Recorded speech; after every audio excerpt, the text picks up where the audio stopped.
បងប្អូនទាំងអស់គ្នាមានតែដឹងអត់ប្រើ Facebook រាល់ថ្ងៃហ្នឹងហើយមានតែដឹងថា Facebook របស់យើងហ្នឹងមានគេចូលលេងឬក៏អត់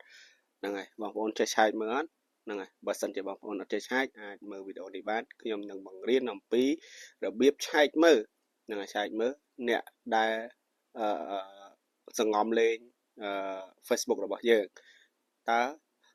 ពីណាគេសង្ងំលេង Facebook របស់យើងទីតាំងនៅណាអីនៅណាបងប្អូនណាចង់ដឹងអាចមើលវីដេអូនេះបានតោះយើងទៅមើលទាំងអស់គ្នា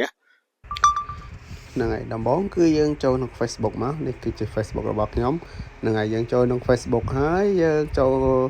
ក្នុង profile ណាចូលក្នុង profile នេះជា Facebook របស់ខ្ញុំប្រើរាល់ថ្ងៃហ្នឹងហើយអញ្ចឹងយើងចុចឃើញសញ្ញាត្រេ3នៅខាងលើហ្នឹងបងប្អូនយើងចុចសញ្ញាត្រេ3ហ្នឹងមកហើយយើងរកពាក្យ setting and privacy ហ្នឹងហើយយើងចុចកន្លែងហ្នឹងមកហើយបន្ទាប់មកគឺយើងចុច setting ទៀតហ្នឹងយើងចុច setting បន្តទៀតបន្ទាប់មកចូលមកដល់កន្លែងនេះ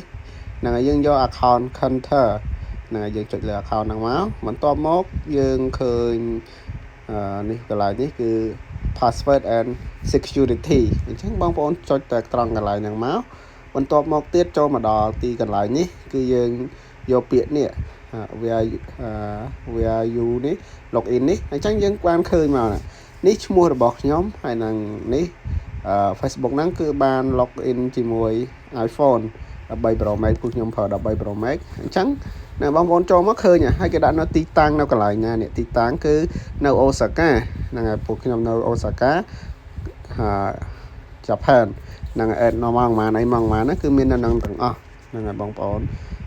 ហើយអាហ្នឹងគឺនឹងមានតែមួយទេព្រោះខ្ញុំទូរស័ព្ទខ្ញុំហ្នឹងឈ្មោះខ្ញុំហ្នឹងគឺ login បានខ្ញុំដាក់តែមួយទេអញ្ចឹងវាដាក់នៅហ្នឹងហើយ login នៅម៉ោងប៉ុន្មានមានជាច្រើន